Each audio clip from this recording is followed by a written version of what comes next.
tudo bom com vocês, meus amores? Hoje a gente vai transformar ideias em palavras. O que adianta ter um monte de ideia aqui acumulada? Um monte de print na tua galeria. Seu telefone aí. Você fica com pena de apagar. Não, vou apagar não, isso aqui eu vou precisar um dia. É acumuladores do Discovery. Acumulador de print, de citação que nunca vai usar. Passa um carro aqui, passa um Corsa rebaixado, aí tem um adesivo assim, foi Deus que me deu. Aí, isso aqui ficava massa na redação. Aí tu vai e bate uma foto. Nunca usa. Nunca usa. Não é não? Então, vamos embora. Me diga uma coisa, quem de vocês aí tem aí uma frase massa, uma série massa, aí fala assim, rapaz, isso aqui dá certinho na redação. Dá certinho na redação. Só que aí quando bota, vai botar, dá o frozen em você, você fica, que diabo é isso? Como é que eu falo isso? Essa série aqui, Bridgerton, como diz Diana, né? Bridgestone é um pneu. Rapaz, dá certinho aqui na redação falando sobre isso. Mas como é que eu boto? Olha só, se você ainda tem dificuldade com relação por exemplo, desenvolver a definição de algo, a paráfrase, sabe? A citação indireta de algo, tem que começar a treinar. Por exemplo, pega um filme que você assistiu, vai no seu bloco de nota mesmo, num post-it, vai na mão mesmo. Fala assim, o filme fala sobre... Porque você tem que desenvolver isso, tem que treinar um pouquinho isso aí. Tá? Ninguém, exceto Pablo Marçal, por exemplo, ele vai ver uma apostila, como aprender a nadar, né? Aí faz, bate um braço, bate outro, bate as pernas, bate outra perna, beleza. Ninguém que fica só na teoria aprende a nadar, não. Então, assim, ninguém que fica só na teoria, vendo repertório, essas coisas, vai aprender a colocar na redação, não. Tem que treinar. E aí, deixa eu ver aqui, ó. Como citar uma frase que eu não sei a autoria? Depende da frase. Depende. Você não pode, por exemplo, dizer que uma frase é uma frase que seja do Nietzsche, só que você esqueceu de dizer que é por exemplo, da Clarice Lispector. Aí pode pegar, se bem que no Enem já aconteceu isso, né? Mas o que acontece? Você tem como parafrasear. A melhor coisa que você pode fazer é parafrasear. Parafrasear é falar a mesma coisa. Quem já fofocou sabe parafrasear. É falar a mesma coisa, só com outras palavras. Eu tenho uma dificuldade imensa de memorizar citações, assim, por completo. Imensa. E hoje eu trouxe uma casadinha para vocês de argumentos junto com repertórios. E esse repertório ele já vem parafraseado. Então a gente tem que treinar bastante a isso. Como transformar ideia em texto na redação? A versão citação, porque eu sei que vocês amam citações. Eu sei. E hoje a gente vai aprender a usar essa danada, porque a gente está falando de repertório sociocultural. O repertório ele vai servir, dependendo de onde você encaixa, ele vai servir para alguma coisa. E repertório, gente, é fundamental, ó, para C2, competência 2 e para competência 3 também. Porque se você não escolhe bem o seu repertório, ele não vai servir para nada. Certo? É igual o feriado numa quarta-feira. Para que serve feriado numa quarta-feira? Para nada. Então tem que saber escolher um bom repertório. Pode ser simples, só que ele tem que estar muito casadinho. E aí, ó, para que serve e onde é que eu uso o repertório? Olha só, na introdução, o repertório, ele vai servir para contextualizar ou problematizar. É aquele repertório assim, só para você não jogar logo o tema nos peitos do corretor. Então você fala assim, ó, durante a revolta da vacina, aconteceu isso, isso aqui, isso aqui. Aí, apesar do distanciamento temporal, tal situação ainda persiste. Ou então você fala, a Constituição Federal garante isso. No entanto, olha o que está acontecendo aqui no Brasil, isso não está sendo garantido. Então vai servir para você ir amaciando aqui as carnes do corretor. Certo? Por isso que eu falo para os meus alunos, gente, não usa dados estatísticos na introdução, não. Porque ele é proibido tirar ponto? Não tira. Mas é tipo quando você pega uma roupa linda e você usa para usar na quinta-feira de frutas e verduras do supermercado, que é ao lado da tua casa. Tu faz isso? Tu não faz. Parcelou em 8 vezes a roupa. Então, assim, pega um dado estatístico, joga pro argumento. Joga lá para baixo, porque o dado estatístico, ele é tipo assim, ó. Ele é prego batido, ponta virada. Ele comprova as coisas. Você quer usar citação na introdução? Usa. Quer usar Constituição Federal? Usa. Agenda 2030? Usa. Filme? Usa. Tá bom? Mas na introdução é para contextualizar e problematizar. Já no desenvolvimento, a função dele é comprovar o que você está falando. Ó, eu acho que uma das causas disso aqui é a negligência governamental. Ok, Xuxa. Mas por quê? Quem concorda com você também? Drauzio Varela concorda comigo. Olha aqui a citação dele. Certo? Machado de Assis diz a mesma coisa, só com outras palavras.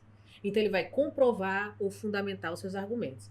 E uma parte em que você não deve trazer de maneira alguma repertório é na conclusão. É tipo assim, sabe quando o relacionamento já desgastou total, total mesmo. Você não tem mais o que dizer. Então, assim, conclusão é hora de concluir, não é hora de falar assim, sim, mas Platão falou aquilo também. Não, deveria ter falado antes, tá? Agora que perdeu, quer valorizar? Não, vai não. Tá certo? Então, conclusão não se usa repertório. Na conclusão, não. E aí, repertório também tem um nome bonito chamado estratégia argumentativa, tá? Então, por isso que no manual da redação ele fala assim, estratégias argumentativas que podem ser citação de autoridade, dados estatísticos, teorias, tá? Então, serve para quê?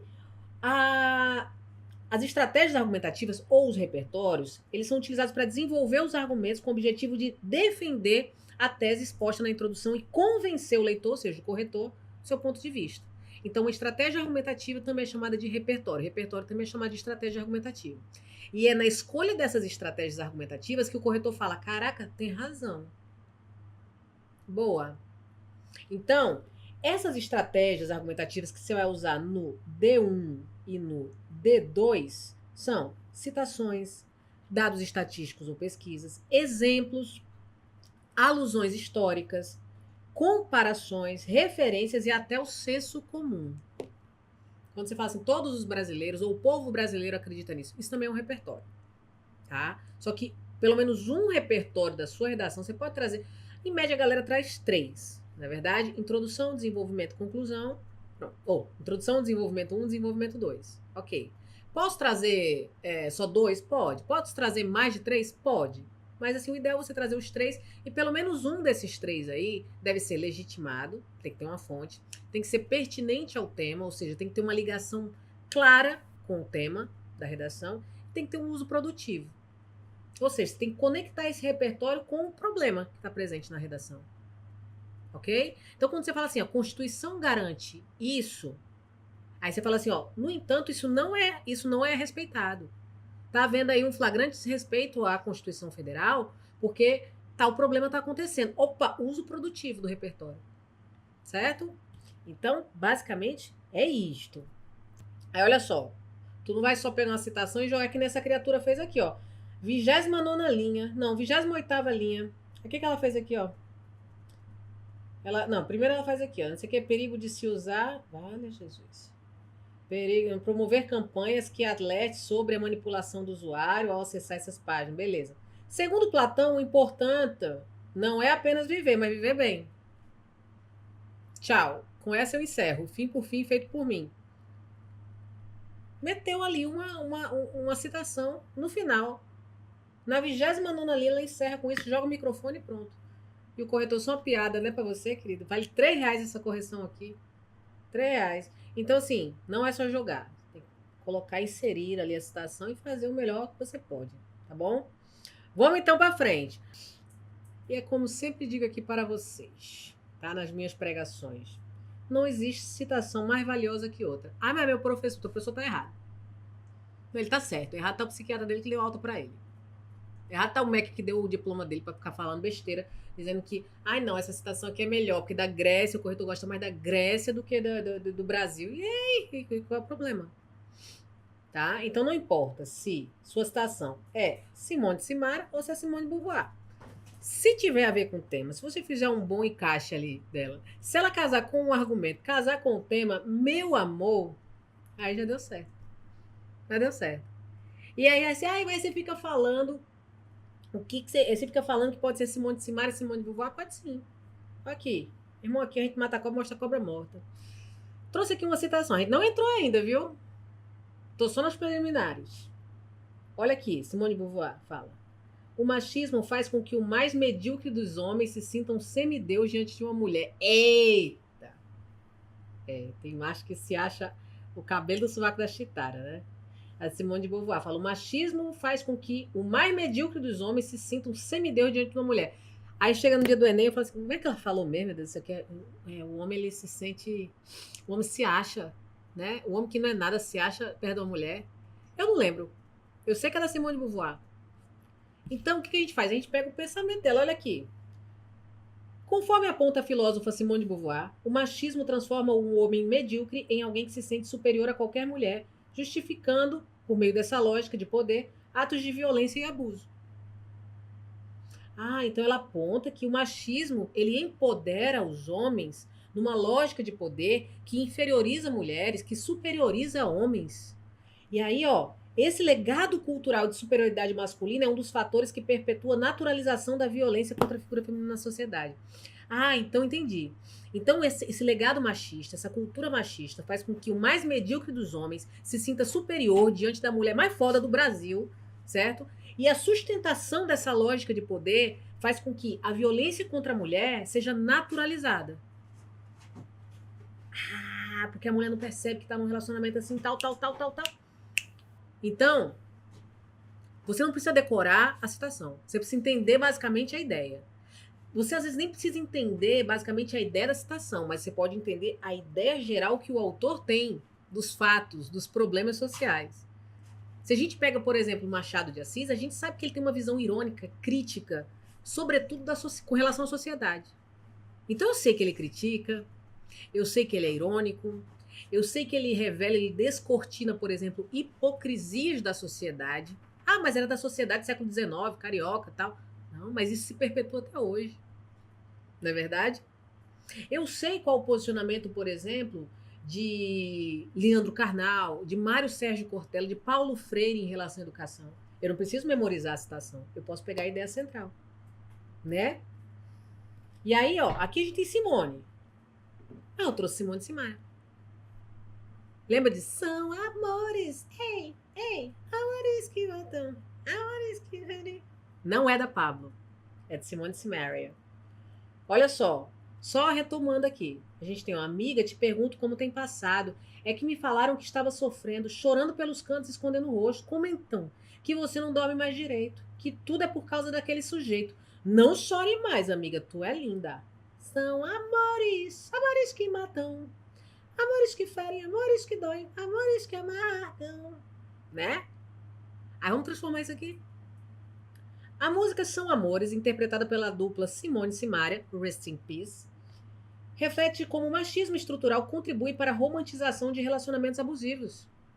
Nesse sentido, a contínua naturalização de comportamentos masculinos tóxicos perpetua a ideia de que o sofrimento e o abuso fazem parte de uma relação amorosa, banalizando a violência contra a mulher. Se você pegar a essência de uma música, pode ser a música mais baixo nível, mais camada pré-sal que existir. Se você pegar ali um viés crítico, você consegue. A gente tem aquela música da Anitta, Desce pro Play, que ela fala papai, não sei o quê, senta no papai. Olha aí a naturalização da sexualização da infância, por exemplo, da figura paterna. Então, é só você ter aquela antena, aquele radar de crítica para tudo que você imaginar. Então, nessa música, se você pega músicas da Marília Mendonça, se você pega músicas, por exemplo, do sertanejo feminino, ou se você pega músicas do sertanejo masculino, a lá Gustavo Lima, sei lá, Henrique Jorginho e Fabinho, se você pega isso aqui, você vai ver uma apologia intensa à misoginia, ao consumo de álcool, a hábitos extremamente autodestrutivos. A gente ouve na festa? Ouve. Tô dizendo que não é pra você ouvir, não. Mas o que acontece? Você tem que pegar isso aí e ver esse viés crítico. Eu amo Grey's Anatomy, mas Grey's Anatomy, quando a gente assiste, a gente fica com vontade de tomar uma tequila. Fica com vontade, porque tudo é motivo pra tomar tequila. Mas eu gosto de Peaky Blinders. Mas quando a gente assiste Peaky Blinders, a gente fica com o pulmão manchado de tanto cigarro. O personagem dorme e fuma o braço aqui, tanto cigarro que ele fuma. A gente passa a achar legal o bandido. A gente acha legal. Por isso que eu parei de assistir Peaky Blinders. Eu falei, não, eu tô contra a polícia. Eu tô a favor da bandidagem, que é isso. Eu tô ficando pé da vida porque a polícia tá impedindo o Thomas Shelby de fazer os crimezinhos dele. Como é que pode? Então não pode. Tá bom? Então já pega isso aqui. Isso aqui é pra vocês. É pra vocês. E aí, quando a gente começa a usar citações na redação, tá? Você tem que ter uma noção de verbos que você não deveria usar, porque isso marca um pouquinho a informalidade. Tipo, você colocar... tem gente que fala assim, por exemplo. Cortella disse. Quem mais? Schopenhauer falou. A íntima, né, de Cortella, meu vizinho, né? Schopenhauer, divido Netflix com ele, o ponto de Netflix. Não. Você vai meter ali aquele, ó, segundo fulaninho, de acordo com o autorzinho, consoante o pensamento de Zezinho, o eminente pensador bonitinho defende em sua obra blá blá blá que,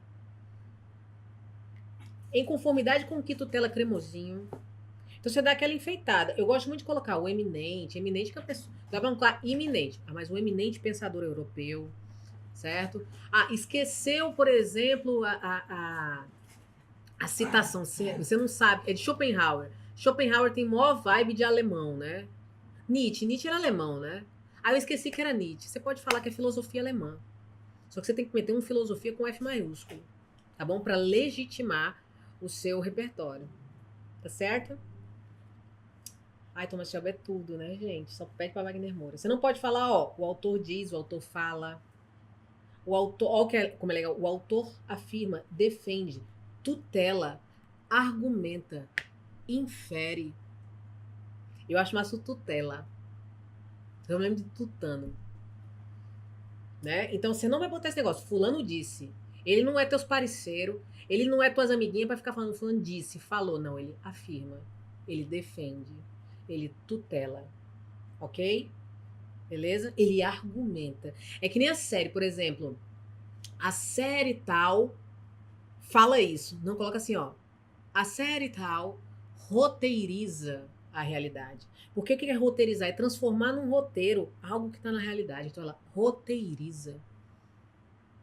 Aí, por exemplo, em vez de você falar a tal situação escancaram a realidade, não fala escancara não, fala descortina. Sabe quando pega aqui a descortina? Isso aqui descortina uma realidade. Olha que bonito. Ah, tal situação aqui é bagunça. Bagunça não. Carnavaliza. Carnavaliza. Ou então tal situação impede. Não impede, porque isso é muito forte. Mas você pode falar, tal situação inviabiliza. Olha aí. Melhor ainda, obstaculiza. Eita, enjoada. Obstaculiza. O nome da minha primeira filha, obstaculiza. Olha que nome lindo. E vamos embora. Bora aprender a parafrasear. Parafrasear é dizer o que o outro disse com outras palavras. Então vamos parafrasear. Olha só. Trouxe aqui Frida Kahlo. Citação direta, certo? Ela traz o seguinte. Fridinha, maravilhosa. Frida Kahlo disse, 2 pontos. Pés, para que os quero se tenho asas para voar? Outra coisa, se você trouxer a citação direta, você tem que meter aspas. Agora você tem que ter certeza de que aquela citação ali, ela é fiel. Tá? Ela é igualzinha ao que a pessoa disse. Mas tem que colocar aspas.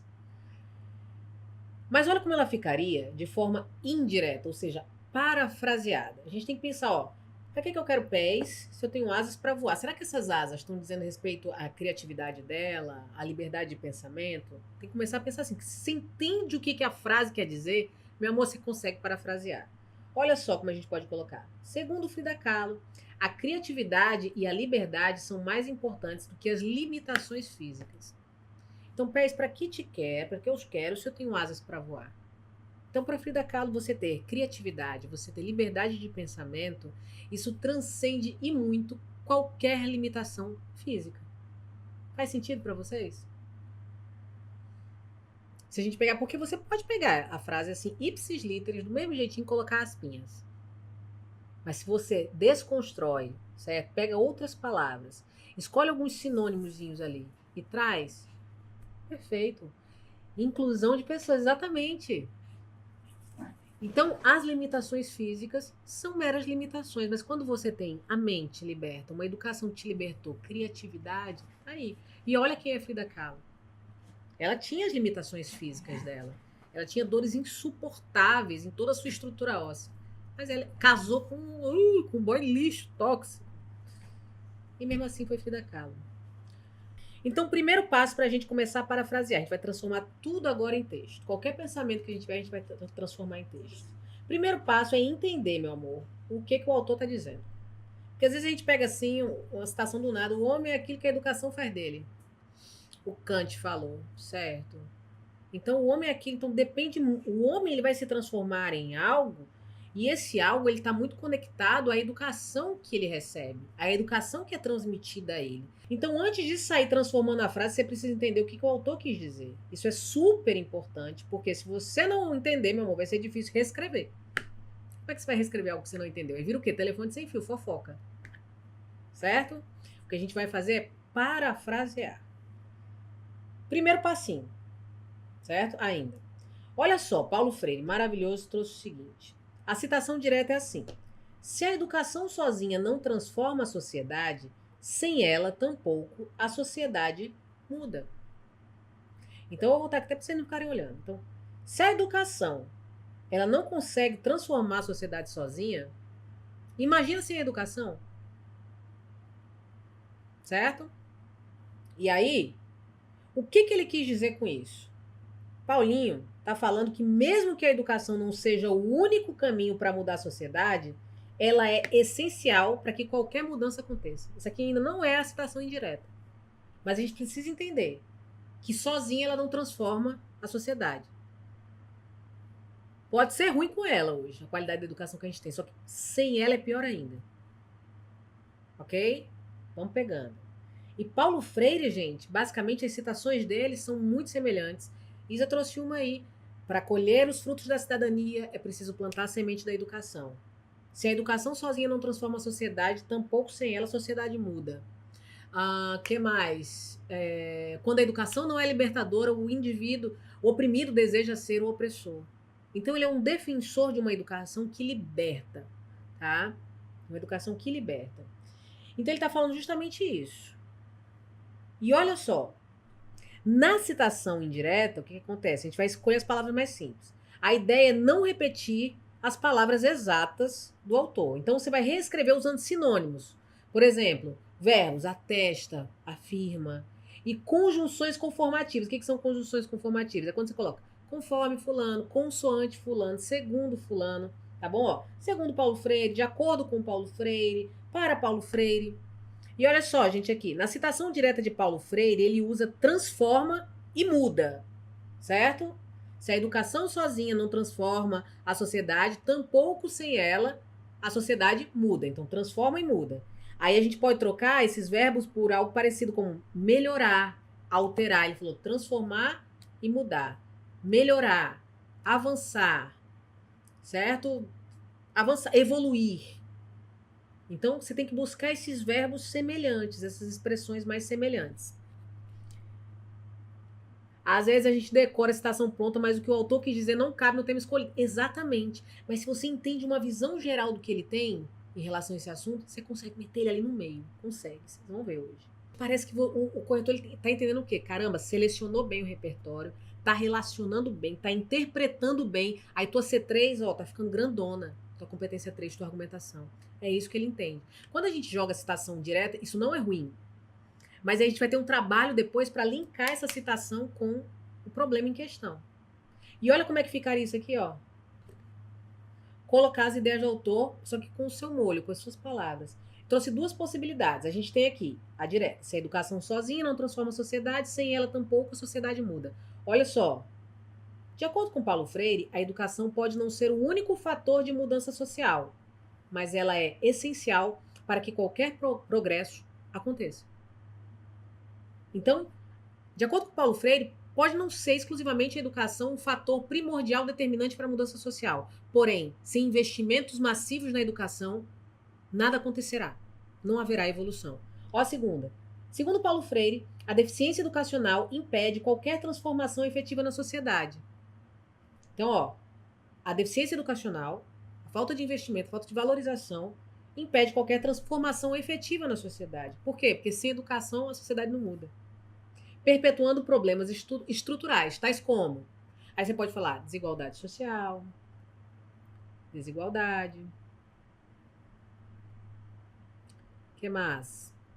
Violência.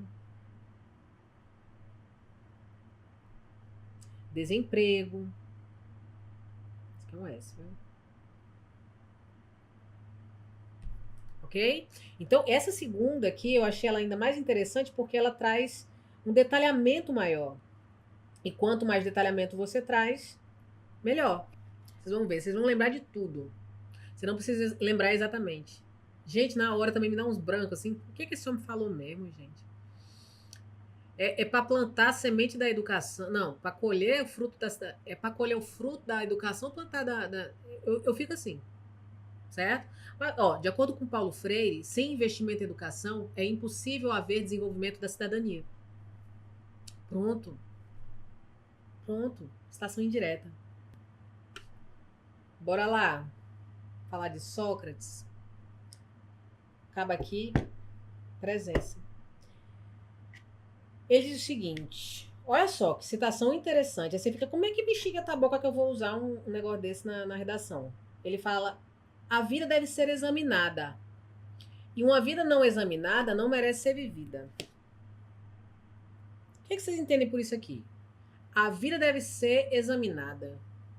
E uma vida não examinada não merece ser vivida. Como assim?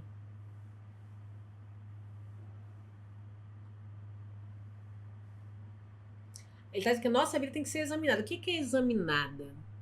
Analisada? Ela deve ser, sei lá, planejada? A gente tem que pensar?